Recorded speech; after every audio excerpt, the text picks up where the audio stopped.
Here, George. Take a little more of this. Come on, George.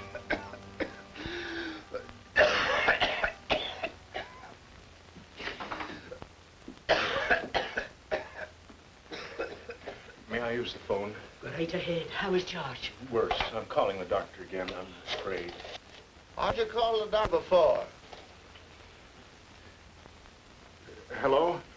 Dr. Stevens, quickly, please. This is Mr. Stark, 239 Adams, Hogan's apartment. What? Well, how soon can he get here? Oh, thank you. Is he coming? Dr. Stevens is on a maternity case, but his wife's already called another doctor. He should be in. Oh, if George had only told us what's been ailing him. We know it's his heart. Oh, once that ticker goes. A fine time for Dr. Stevens to go on a maternity case. I think I'll go and straighten out his bed. Nothing we can do. It's your deal, Craig.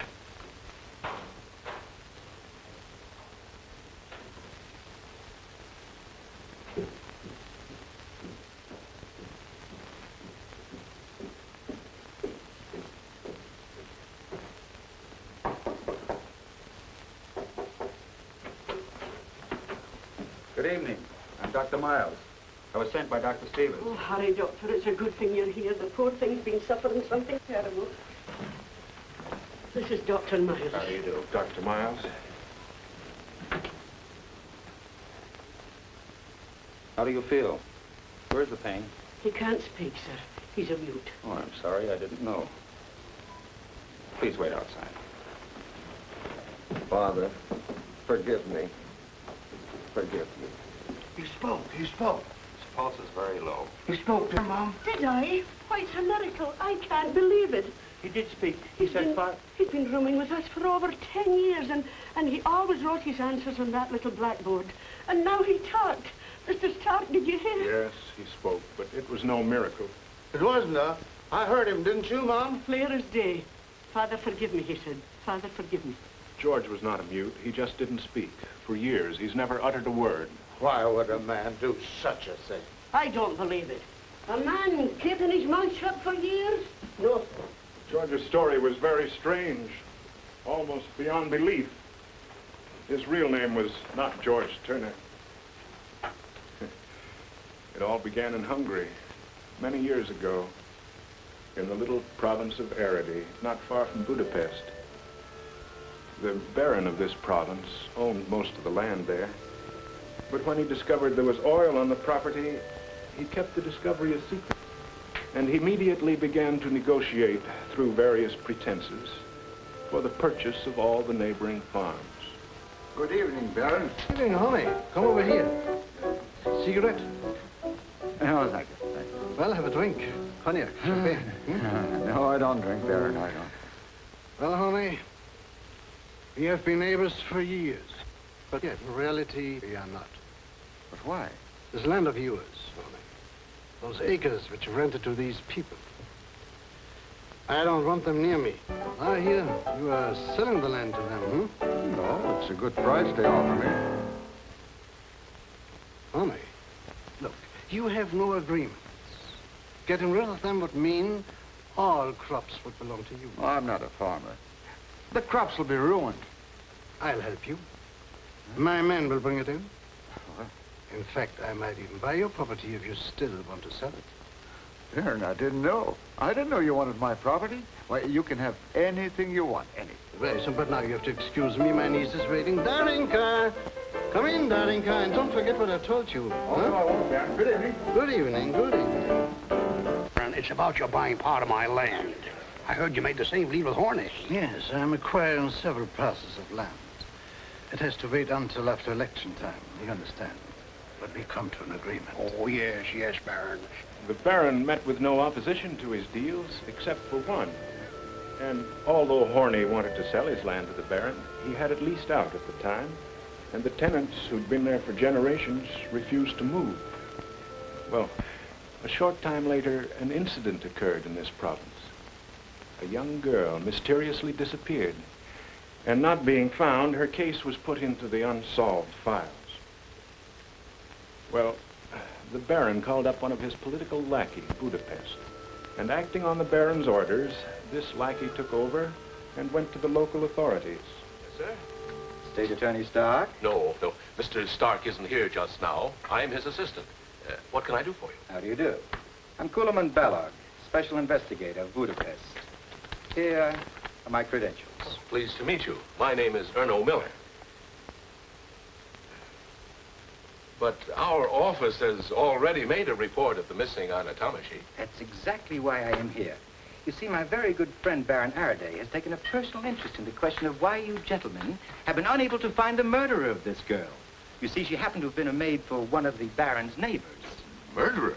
But my superior, Mr. Of Stark... course, the Baron has told me enough to give me the information that this girl simply could not have vanished into thin air just like that.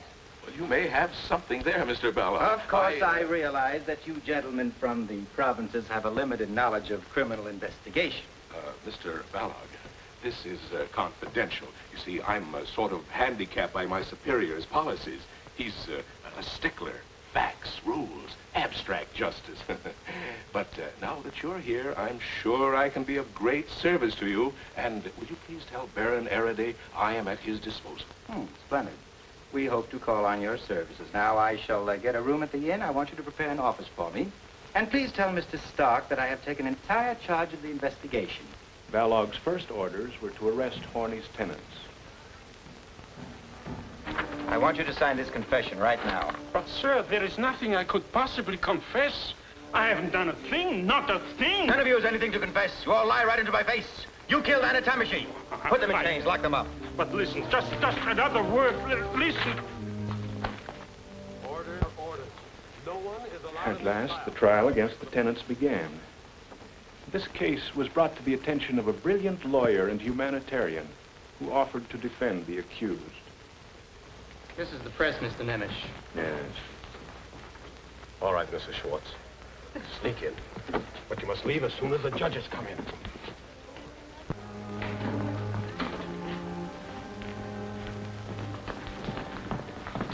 Mr. Fisher. Mrs. Schwartz, don't worry. Be all right.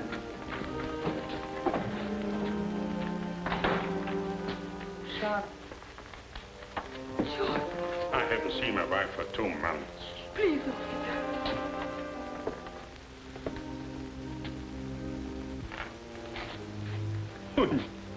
Papa. Samuel.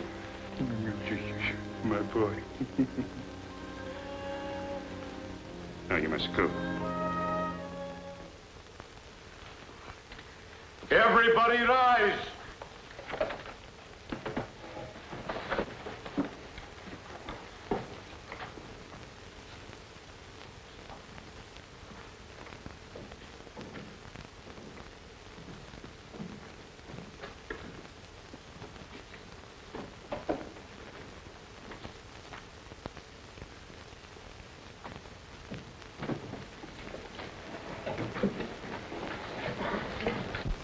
State Attorney, will you read the indictment? Members of the Royal Court, on August 3rd, 14-year-old Anna Tomashi disappeared mysteriously. She was last seen when she called at Joseph Schwartz' barn. Mr. Coleman Balog, assigned to this case as special investigator, discovered that the missing girl was present during a violent argument between Farmer Schwartz and his landlord, Mr. Horney. The argument between these two men climaxed with Schwartz's attempt upon the life of Mr. Horney. The contention of the state is that Anna was done away with because she was a potential witness against Schwartz, as well as against the other accused who were on the scene and thereby involved. The indictment charges the defendants with the murder of Anna Tomashi. Thank you, Mr. State Attorney. Your Honor, gentlemen, I move for an immediate dismissal. There's no sound basis for this case. There's not the slightest evidence. The defendants even saw the missing girl on the day of her disappearance. The prosecution cannot produce the body of the allegedly murdered girl. Who knows but what at this very moment she may be living peacefully, perhaps romantically, a few miles from here. Mr. Nemish, you come from Budapest, huh? Yes, why? One can easily see that you live in the sophisticated atmosphere of a big city and do not know the pure nature of a country girl. Baron Araday, I'm sure no one will dispute the fact that you are an authority on virtue. Order, gentlemen. Will the court please call the witnesses? Gustav Horny. Gustav Horny, 51, landowner. Mr. Horny, tell us what happened on the evening you called at Mr. Schwartz's house. Well, you see, my wife, she didn't want me to lease our land out any longer, and so Mr. Horny. How long has Schwartz been on your land? Well, you see, his father leased the land to my father. That must have been about 45 years ago. Mr. Horny, tell us what happened the evening you called at Mr. Schwartz's house. Well, you see, my wife, she told me to go and see Schwartz and tell him about our decision. And later, she talked to the other tenants. Well, Schwartz isn't very easy to handle, you know. But I went just the same. Have you had any previous clashes with Schwartz? No. I always kept out of his way. Well, that night I found Schwartz in his barn. When I told him he had to leave, he went for my throat. He almost killed me. That is not true! It is. Why, he was choking me. He almost killed me. You told me to pack and leave at the end of the month, just before harvest. I have to take care of my family during the winter. Quiet. Schwartz was provoked, Your Honor, understandably so. But where is the proof that he wanted to kill Horny? I picked up a pitchfork, and he said, I see you dead before I leave this land. Why, my wife would be a widow if it wasn't for poor Anna. Why? She just came in then. That's why. He happened to look up, and that gave me a chance to dodge and run out the barn. I ran for my way. As I whipped up my horses, I heard a scream from the barn. When I finally got home, all in cold sweat and all the trembling, I told my wife that Schwartz almost killed me, and that Anna had seen it. She said, Anna is your witness. When she gets home, take her to the police with you. What happened then? Well, Anna didn't get home. So we began to worry. Then we put two and two together. And then we began to suspect what actually happened to poor Anna. Your Honor, the defense insists the missing girl never came to the barn. Is there anything else you can tell us about this case? Well, that's all, Your Honor. You may go. Thank you. If I may, Mr. State Attorney. Certainly. It's quite clear, Your Honor, that a meeting of the defendants took place in the home of Schwartz, where it was decided to use violence on the landlord so they could stay on the land. Gathering was quite harmless, Your Honor. The question remains, was Anna Tamashi really present at the scene? Can there be any doubt? The testimony of the landlord can hardly be considered reliable when he had such a stake in getting rid of his tenants. Call your next witness. Mrs. Giuliani. Good morning. Good morning.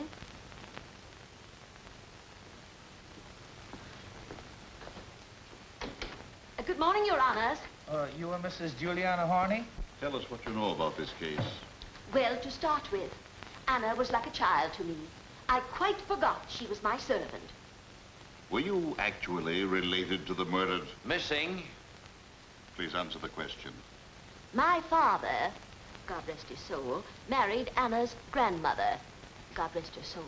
But apart from any blood bonds, Anna was like a daughter to me. And now she's gone. Murdered, that's what she was. How do you know that? It's as sure as night follows day. I sent Anna to Eckelmeyer's to get some paint. I keep my house neat as a pin. Now, when did Anna leave the house to get the paint? At 7 o'clock, right after supper. She wouldn't even wait for the dumplings. I told her to come home quick. To get on with the painting? Because it was getting dark. She came back in no time, but with the wrong paint. When was that? At 7:30. And you sent her back to get the right paint? I knew she wouldn't sleep if she hadn't gone back. And you sent her back this time in spite of the growing darkness. She insisted on finishing the painting that night. Did she like working that much? For 50 coppers a week. She cleaned the house, made the beds, washed the dishes, did the laundry, fed the animals, milked the cow, and you saw to it that she lacked no ability to enjoy herself. What happened after the girl left the house the second time? I waited for her. When my husband came home and told me he saw her at Schwartz's barn, I was frightened. So I rushed to her mother, hoping she would get there. But I couldn't find her anywhere. My poor husband had to run for his life, and Anna was there too and saw it. That's why they killed her. Keep them in jail, Your Honor. Mrs. Horny, Any further questions, Mr. Stark? Mr. Nemish? No. You may go. Told the witnesses have been led to believe by certain parties that it is not unlawful to break an oath. Nonsense. As special investigator for this case, I assume that Mr. Nemish is referring to me. I had bigger game in mind. That shall not remain unanswered, Mr. Nemish. Unfortunately, I have to deliver a speech in Parliament. I have to catch a train. Therefore, I ask your honors to be heard at once. Considering the pressing nature of Baron Arady's official duties, the court has decided to waive procedure. Thank you. Your honors, ever since the murder of Anna Tamashi... I object, Your Honor. There's no proof of murder. Very well, then, Mr. Nemish. Ever since the disappearance of Anna Tamashi. Ever since my own good, kind neighbors came to me, with their suspicions growing ever stronger and stronger. Ever since this tragic, shattered ghost that was once Anna's happy mother came to me and begged me with tears in eyes for justice. And then, my good friend, the special investigator, presented to me fact after fact of damning evidence. Then I knew, beyond any possible shadow of doubt, that here was the most dreadful murder ever committed in cold blood. Baron, have you any material evidence to offer concerning this case? Nothing beyond the conclusive findings of the special investigator. Any further questions? What for? Your Honor, this witness has no real evidence to offer. Thank you, Your Honor. Call your next witness. Will Your Honor please call witness Andreas Molnar? Molnar, perhaps.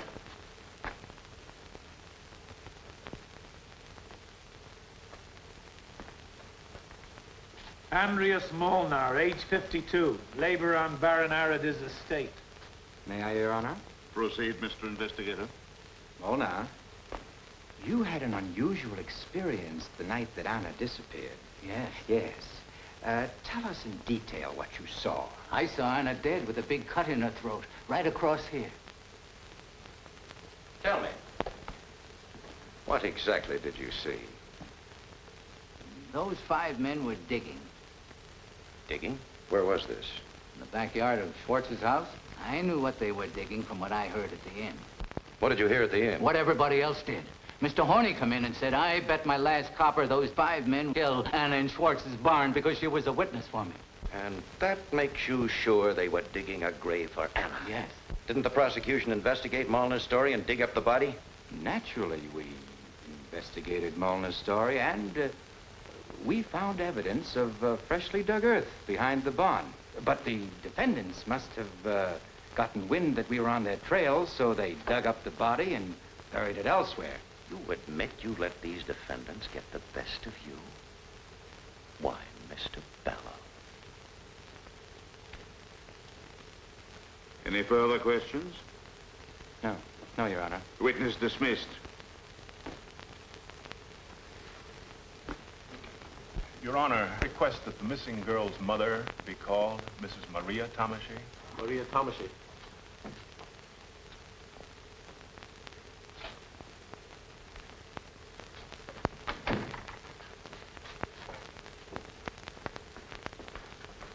Maria Tamashi, widowed. Profession, laundress. Tell us what happened on August 3rd. What happened? With the permission of the court. All right. Mr. Investigator, you may question the witness. Thank you, Your Honor. Did your daughter Anna come to see you on August 3rd? Yes. Mrs. Tamashi, did you ask your daughter Anna to go to the Schwartzes? Gentlemen, I object to the way these leading questions are put to the witness. In view of the state of mind and emotions of the mother, I am forced to get her testimony by this simple method. You may continue. You asked your daughter Anna to stop off at the Schwartzes and tell them that you were to be unable to come and help Mrs. Schwartz the next day. Yes. And your daughter was 14 when she disappeared? Yes. 14. How old was she when you first sent her out to work? 11. You mean to say your daughter was only 11 years old when she first started to work? I worked when I was 8. Did she ever complain that Mrs. Horney had treated her badly? Mrs. Horney has clearly stated her relationship with the missing girl. You've heard Mrs. Horney state that she considered the missing girl as her daughter. When did you first learn that your daughter had disappeared? I don't know. Mrs. Tamashine, what did you tell me you knew happened to your daughter? Anna was killed. How do you happen to know that? I saw it. You mean to say you were present when your daughter was killed? She had her head cut off. I saw it in my dream. Gentlemen, for the record and for your particular attention, please note that this witness has just testified under oath that she saw her daughter killed in a dream. Any further questions? No. No questions. Mrs. Tomache, that is all. Doctor, will you help the witness, please?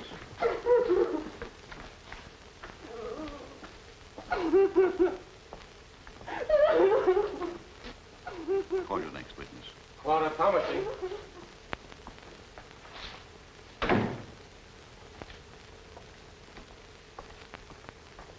Clara Tamashi, age 17, domestic servant. Calm yourself, my child. When and where did you see your sister last, Clara? It was in my mother's house. I went to see her because she was sick. What was Anna wearing? Her dress, What dress? the only one she had. What did you talk about? He told me that Mother said for her to stop off at Schwartz to say she couldn't go to work the next day because she was sick. What time was it when your sister left? About 7:30 in the evening. Did she have anything else to say to you? She told me she was going to buy a new dress for Sunday and asked me to meet her in front of the inn. She wanted me to help her pick it out. When your sister left, did she not go directly to the Schwartzes? Yes, she did. Object, Your Honor. There's no proof that the missing girl actually went there.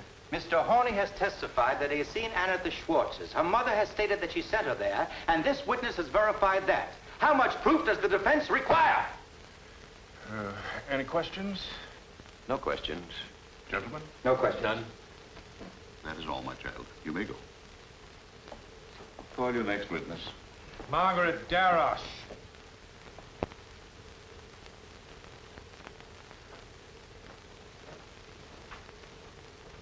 Margaret Darosh, age 17.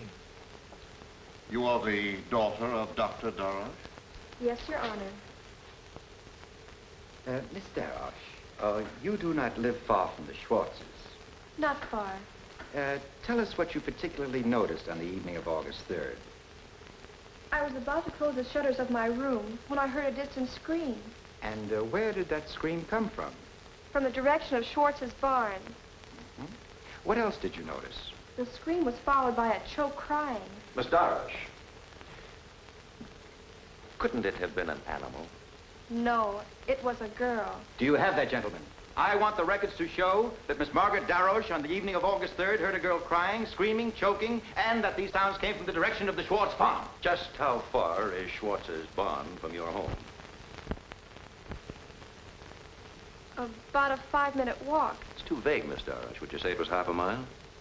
Not quite. You mean you could distinguish clearly the cry of a girl from that far away? I found out later I was correct. How so? Someone else heard it, too, and told me. Who told you? Mr. Investigator, it would be advisable for you to produce the witness for the prosecution. Mr. Balog, can you produce this witness?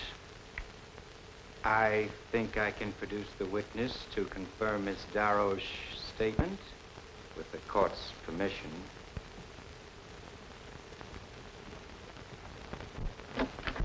Is young Samuel Schwartz out here? Me?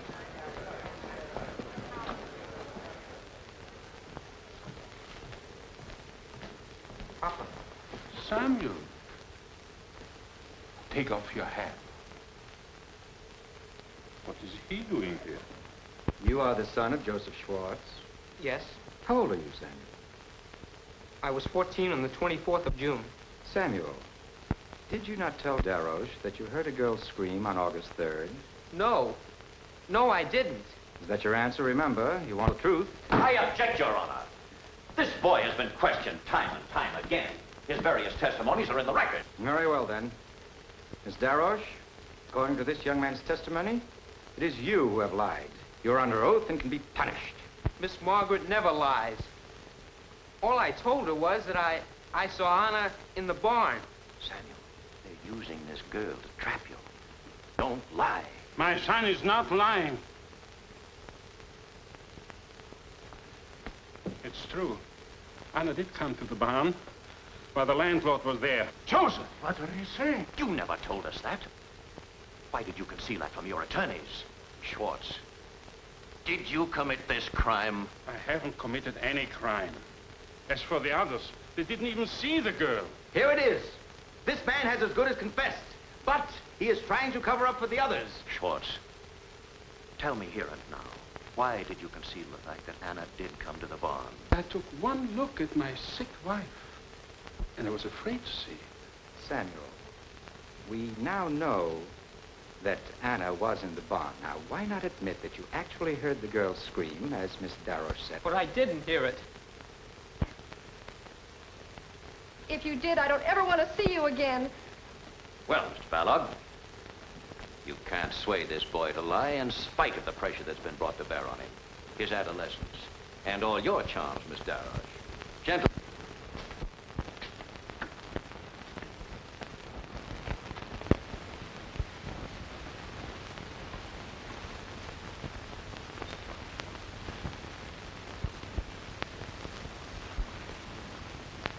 Excuse me.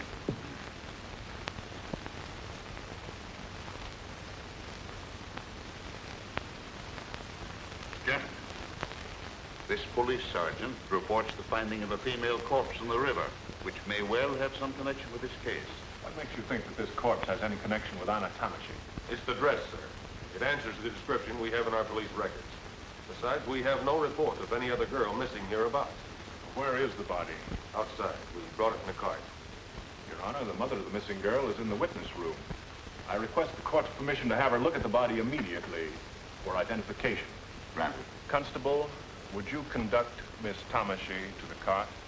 And Mr. Miller, would you please go along? Yes. I'd like to have my associate, Advocate Fisher, view the body with them. Granted. Who are these men? The two raftsmen who found the body. What are your names? I am Herman. And you? My name is Joseph Martin. How and where did you find the body? Well, when we were making for shore on our raft, I saw something stuck in the weeds. So I took one of our long oars and tried to get it loose. When we saw it was a dead woman, Martin wanted me to throw the body back, but I was afraid somebody might be watching. So I made him help me, and we dragged the body out and put it on the grass. Martin ran for the police, and I stayed with the body. Gentlemen, the body of that girl shows no mutilation whatsoever. There is no cut on the neck of that girl. No mutilation? Sergeant, take them away. Quickly.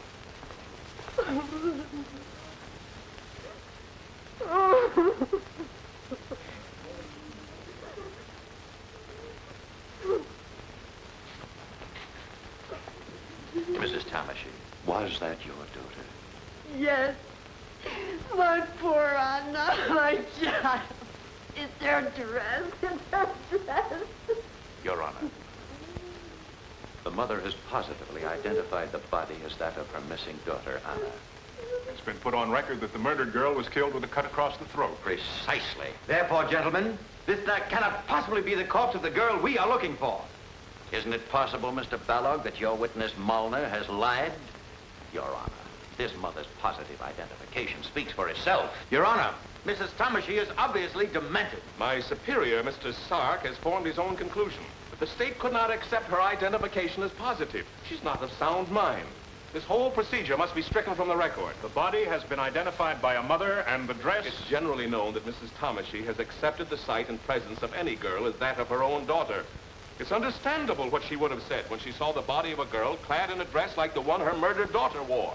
Gentlemen of the prosecution, is this another maneuver of yours to further persecute these innocent men? I move that we recess immediately. The investigation will discredit any and all. The charge of murder against these defendants has collapsed like a pricked balloon. I move that we absolve these men of the charges as they appear in the indictment. Surely more concrete evidence, more positive assurance to satisfy our courts are in order. Excuse me, gentlemen.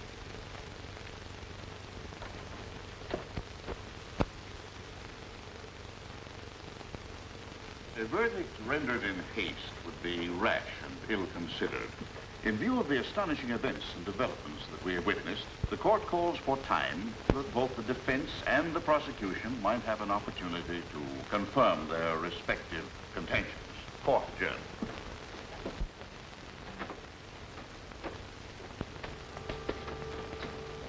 My sympathies and convictions with Nemish and the defense. Your members of the Royal Court, as this trial resumes, I find it necessary to tender my resignation with profound regret and with the most vigorous protest against what has become a travesty of justice. But one thing, I will use all of my influence to prevent any further use of your service in public office. Baron Araday, I knew that you would say just that. I realize that my resignation will be held by him and his party. However, let me hasten to add, were it not for the legal impossibilities which bar me, I would be seated at that table with the defense. Mr. Stark, this is very irregular. Your resignation will have to be reported to the Ministry of Justice. I submit that you do so without delay. Mr. Miller, will you assume the duties of the prosecution? Yes, thank you, Your Honor. Mr. Stark, you have my deepest respect. God be with you. Good luck, Mr. Nemish.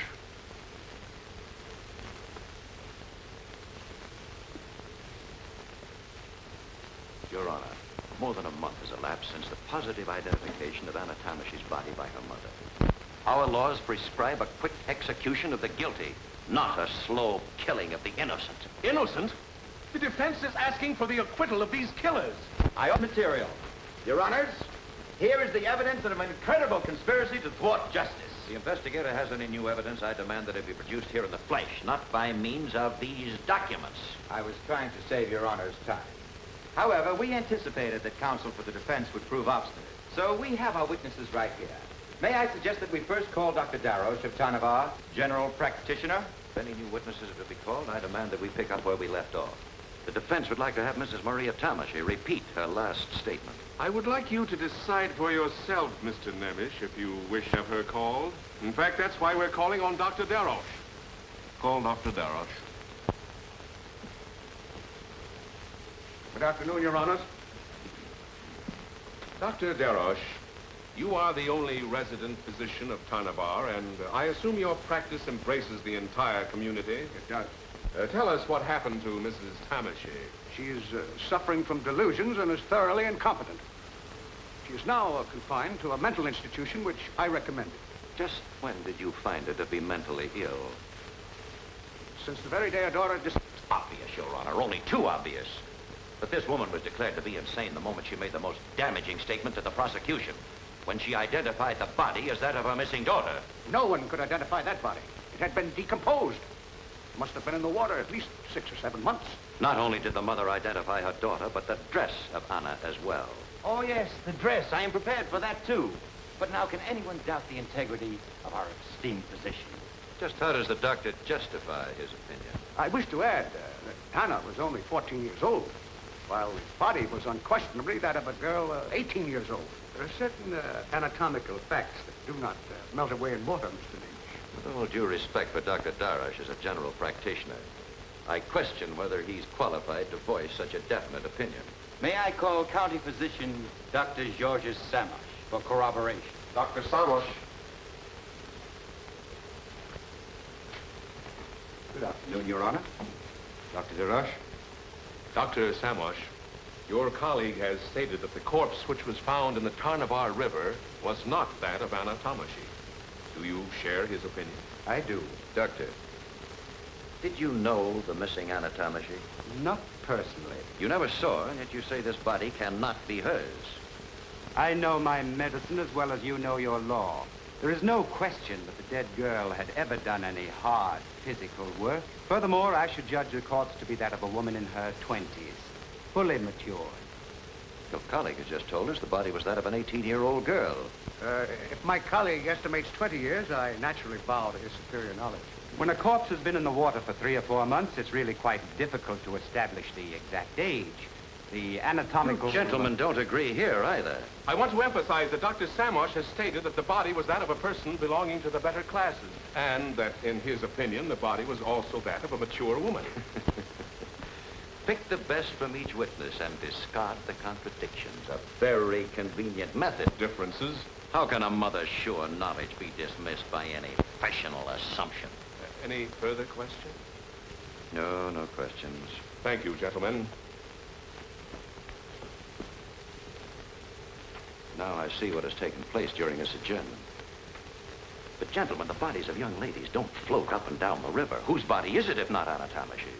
Does it not occur to you, Mr. Nemes, that the body might have been stolen by an accomplice from the morgue in Budapest or from the cemetery? Baron Araday.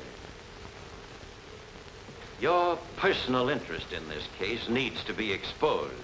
Gentlemen. You'll hear the rest of it, Baron. I don't put up this slender. Whatever these people have accumulated, whatever seeds they've sown by their sweat and labor will be picked up for a song. What loot? Hireling for these murderers. For the record, my colleague, Mr. Carl Nemes, has volunteered his services in this case without any compensation whatsoever. Order, gentlemen. This is not getting us anywhere. I restrain you from any further disturbance of this sort. Mr. Miller, will you continue? I propose, Your Honor, that the state be allowed to call the rest of the witnesses. Granted. Constable, call Rassman, Herman, and Martin.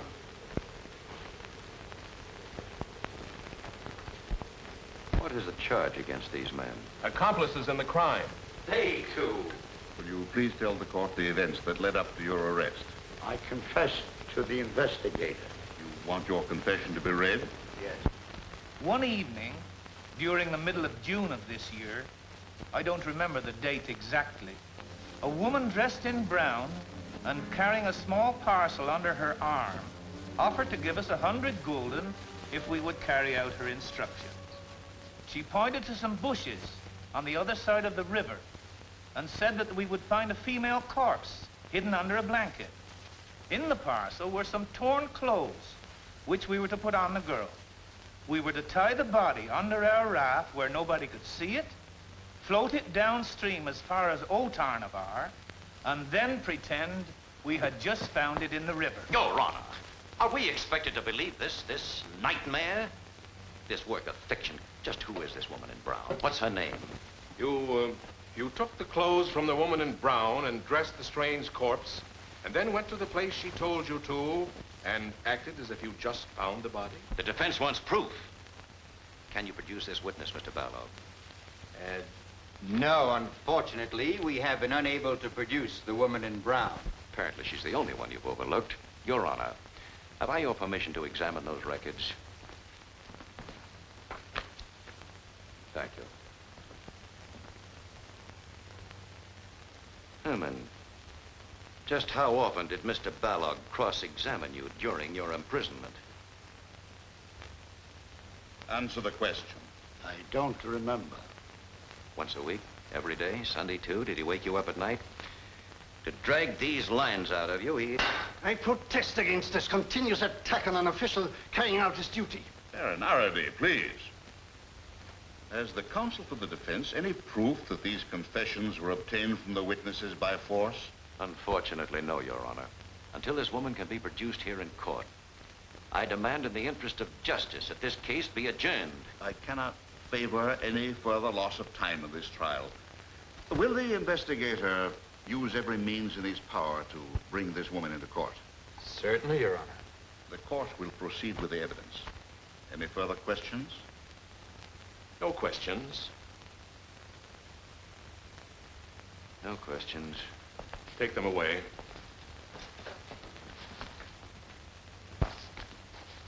I would like to enter a strong complaint for the record. We of the defense have been unable to contact either the defendants or the witnesses during this recess. We haven't even been able to reach young Samuel Schwartz, who's been placed in the care of the state. Is it the practice of the prosecution to hold witnesses incommunicado? Very well, Mr. Nemish. Young Samuel Schwartz is here now in my office. You wish to call him? I most certainly do. With permission of the court. Please call Samuel Schwartz. Mr. Bell, could you explain why you kept this boy isolated? We had good reason to keep him in the care of the state. You see, one never knows what might happen to this boy. He could have been intimidated.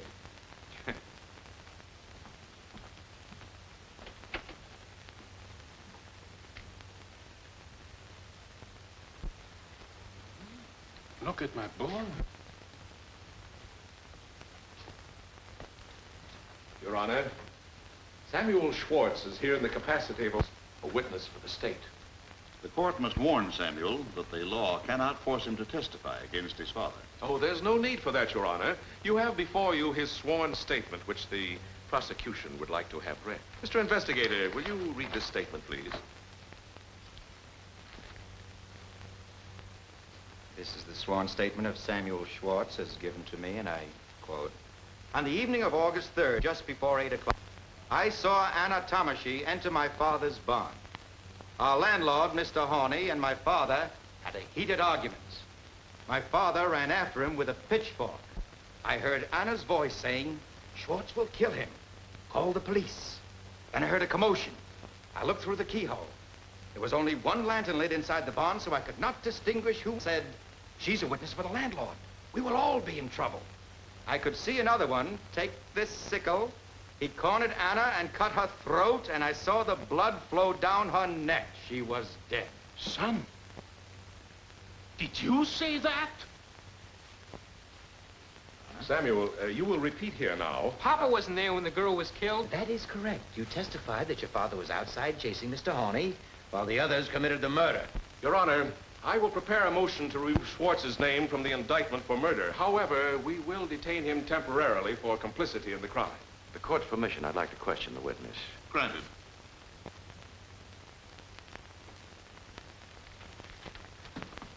Samuel, we've just heard your sworn statement.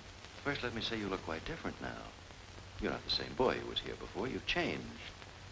Tell me, Samuel, just what has been done to you? How did this all come about? I object. You object to my questioning the witness? Now, Samuel, isn't it true that you were a guest at the Baron's castle?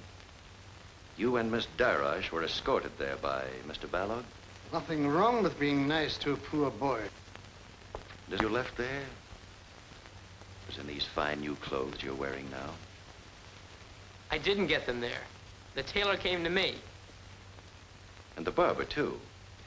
And weren't you taken for a jaunt to Budapest in the Baron's carriage? Didn't a young lady accompany you, Miss Margaret Darash?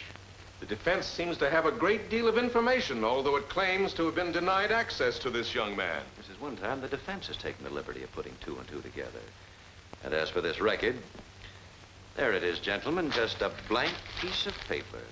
You thought it was clever by such a compromise. To say the father was out chasing the landlord at the actual time the killing took place. That, gentleman, is a dead giveaway, a bad piece of construction. Your assumptions are insulting and unfounded, Mr. Nemish. They are another attack on the state's integrity. Your Honor, I request the court's permission for this father to speak to his own son. Thank you, Your Honor. Samuel, go to your father. The others couldn't have killed Anna. The only one who saw the girl was I, so if you say a murder was committed in our barn, you are only accusing your father. But, Papa, you didn't kill her. Of course I didn't. And neither did they. Look at your father. Say, I haven't told the truth.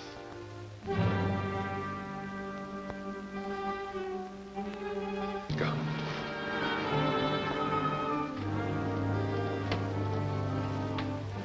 He couldn't have changed that way by himself. You have done this to him. You have made him a rotten traitor, a dreadful sinner. You!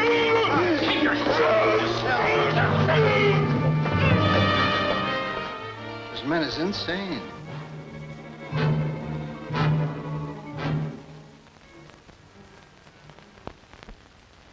Oh, Constable, will you take this boy back to my office, please?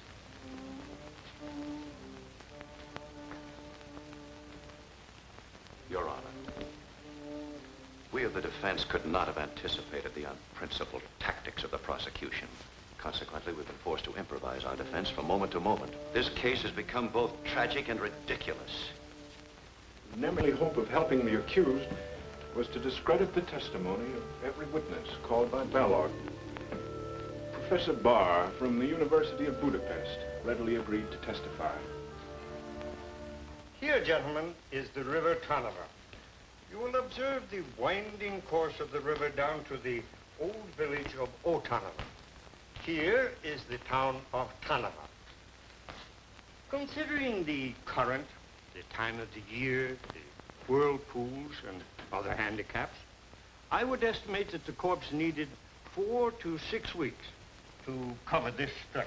It is not easy to estimate with accuracy how long a corpse has been lying in the water. However, I can assert with authority that it could not have been less than 4 weeks, nor more than 6 weeks. Dr. Darosh estimates the body was in the water 6 or 7 months, while Dr. Samosh asserts it was only 3 or 4 months. Dr. Samosh attended my lectures for years, but I cannot guarantee that he absorbed them. As for Dr. Darosh, he is unknown to me. You gentlemen agree with the professor? No, I do not. No. The discrepancy is rather large. Then in your opinion, Professor, these two experts are both mistaken. There is no doubt.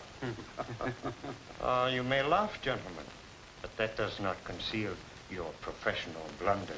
I am no longer your pupil, Professor, and I am free to laugh at obsolete analyses. Professor Burr, did you estimate the approximate age of the corpse? Around 15. That's ridiculous. This was a fully matured woman. I have known girls to be fully matured at the age of 12. Water does many things, but it does not change people's ages. It will make any skin soft and smooth.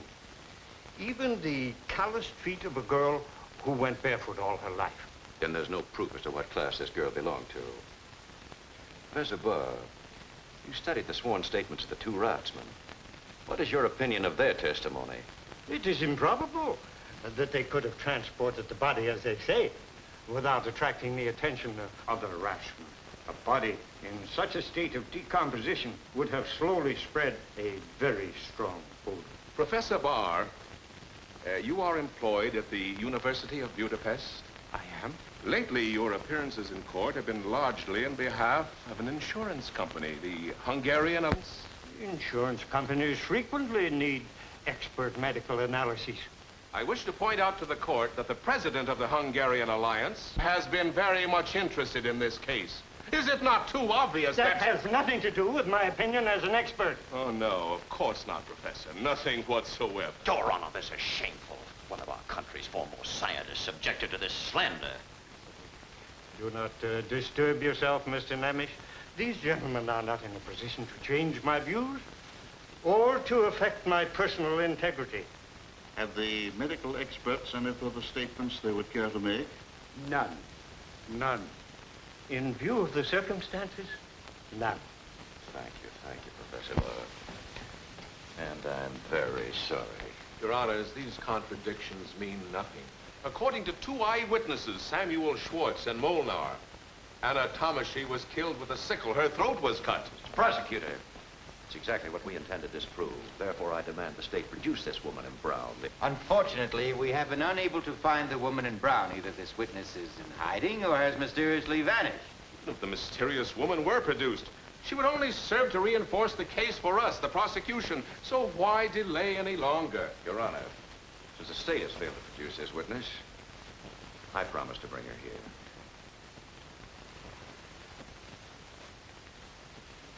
The defense has promised to produce a witness who could not be found by the state. This is another forgery in the network of lies which has been exhibited. A most ingenious house of cards, topped by that decked out in Anna's clothes.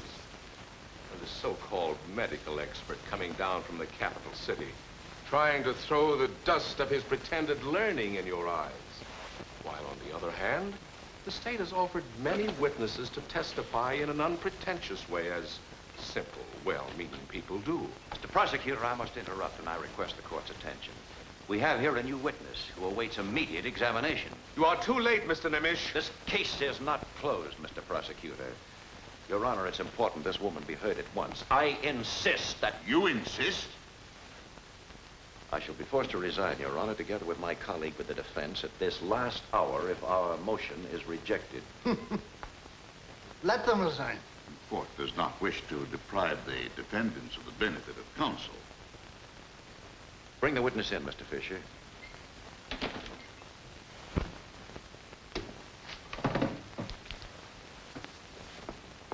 Your name? Irene Pater, Where are you from? Budapest. What connection has this woman with the case? Well, given the chance, I'd bring out my point. I understand from the investigator that this woman has been jailed for drunkenness and disorderly conduct in the last 10 days. But State Attorney Miller has just said that you were jailed on various counts. Is that true? Yes, And where were you imprisoned? right here. Women's section, second floor, cell number 3. What did you learn in prison that might concern this case? There was a woman in the cell next to mine who was being given sedatives to keep her quiet. Her name is Mrs. Ethel Mihaly from a village nearby. How do you associate that person with the case? She kept repeating that she wanted to come to court to testify. Your Honor, this witness knows what she's saying. No decent person could possibly believe a woman of this sort. Mr. Ballack, you've said too much. I demand an immediate apology. My dear colleague, these gentlemen cannot possibly know that this lady happens to be your wife. Mr. Nemish, I demand an explanation. Your Honor, the wife of my associate submitted to this experiment, pretending to be drunk and disorderly. You see, we simply had to get someone inside that prison to find out what was being kept so secret. Your Honor, I demand that Mrs. Ethel Mihaly be produced here at once to testify. This woman wants to be heard and should be heard. Thank you. Will the court please sign this order to produce this witness now? This is all a pack of lies. Madam Fisher, I thank you. I would like to have the state witness, young Samuel Schwartz, recalled. Constable, call in. Samuel Schwartz.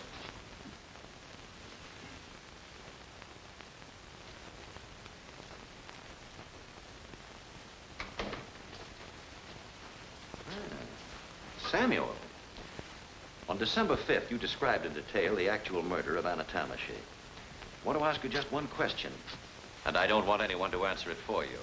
Just how did you see the actual killing of Anna? I saw it through the keyhole. Thank you, Samuel. That will be all. You may go now. Your Honor, you've heard the witness repeat that he witnessed the crime through a keyhole in the barn door. Gentlemen, there's only one door in that barn, and there's nothing in that door that faintly resembles a keyhole. That's a lie. Mr. Schwartz, you've stated you built that barn yourself. Was there a keyhole in that door? No. There was no keyhole. Your Honor, we now have proof that young Samuel Schwartz has been lying. Come here, Mrs. Mihaly. Step right up. Gentlemen, please note the brown dress. Mrs. Mihaly, where are you from? Oh, Tanavar. And when were you arrested? On December 8th. What has this to do with the case? Please don't be cross with me, mister. They all shouted at me. But it was Dr. Barroza who first told me the story. What story? They were looking for a woman in this dress from Otanavar. A woman who had given a package to 2 raftsmen. The doctor told me to keep my brown dress on and to report to the investigator. When I came, he told me I had no business coming to him without a summons, and that man arrested me. That's a lie. Mrs. Mihaly, did you know the 2 raftsmen, Herman and Martin? Yes. And did you give them 100 gulden? When did I ever have 100 gulden? Did you give these 2 men a package containing a woman's clothes? A woman's clothes? Oh, no. They give me their clothes to mend for a few coppers every time they go up the river. Then I meet them on the shore on their way back. Exactly what did you give them last time? A jacket, and 2 shirts. Then it's not true you gave them a package containing anything belonging to the missing Anna Tamashi. No. Gentlemen, the woman in brown has just testified that she did not give any of Anna's clothes to the 2 raftsmen. Thank you, Mrs. Mihaly. You are no longer in custody. You are free to go anytime you choose. Constable? I shall forgo the pleasure of discrediting your 2 raftsmen and bringing to light the methods used by the state to procure all their testimonies. Let me recall the absurd testimony of the grieving mother, who dreamed she saw her daughter slaughtered by these defendants. That dream, gentlemen, we've discovered was inspired by a gypsy woman to read the cards for this poor woman and make her believe the preposterous story which ignited the entire case against these defendants. And when she testified against you, you took this simple, gullible woman, declared her to be incompetent, insane. My mother isn't crazy. She'll die. It will be my fault, too. Why? Why will it be your fault? I could have saved Anna. I saw her a second time that night. I met her in front of the inn. She came running along the street. She was crying and sobbing. Why was she crying? Why? She did not get the money for the new dress from Mrs. Horney because she got the wrong paint, and Mrs. Horney beat her. Do you remember what time it was? Yes. It was the time we planned to meet. 8 o'clock. 8 o'clock. In the testimony of young Samuel Schwartz, he stated he saw Anna Tamashi murdered in his father's barn at exactly 8 o'clock. States she saw her sister alive and well and in the village at precisely that same hour. Nobody killed her. Anna ran for the river, and I saw her jump over the bridge. Why didn't you call for help? I was always jealous of her. She had that appointment for Sunday. What appointment? I can't tell, but she wanted that dress to look more beautiful. You must tell us, my dear. You must. I can't. I can't. Did someone warn you not to tell us? Who warned you not to tell us? It was the investigator. That's not true! Yes, it is. You told me not to say it was His Excellency the Baron. He was going there to take piano lessons. Baron Araday. This trial has become an outrage. Your title does not permit you to... I'll have you off this bench before you know it.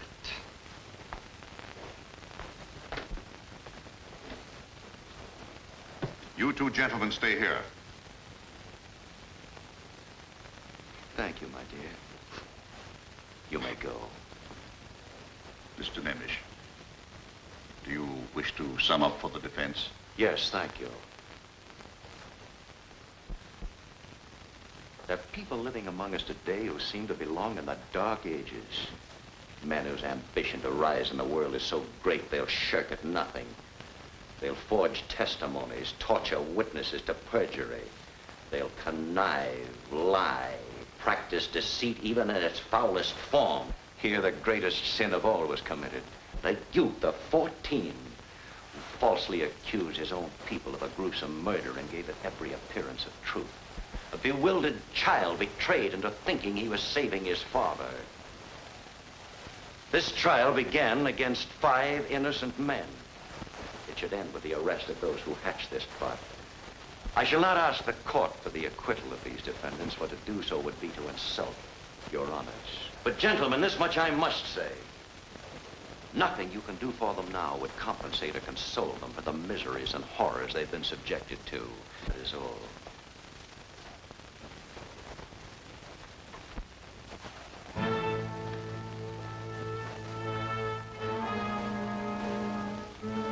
In the name of His Apostolic Majesty, the King of Hungary, this court pronounces the 5 defendants acquitted of all charges.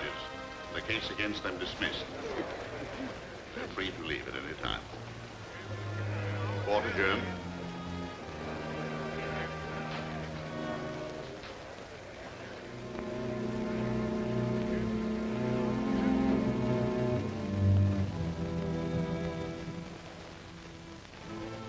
The Baron's scheme was exposed, but just as he was about to be tried by the superior Hungarian court, he was found dead as the result of a stroke. I came to America, and Nemish went on to become the greatest attorney of his day. Strange. Very strange. It is that. But what became of the boy? Was that boy George? Yes, his real name was Samuel Schwartz. He repented for his lie so deeply that he never spoke a word since the last day of that trial. Until this, his dying day.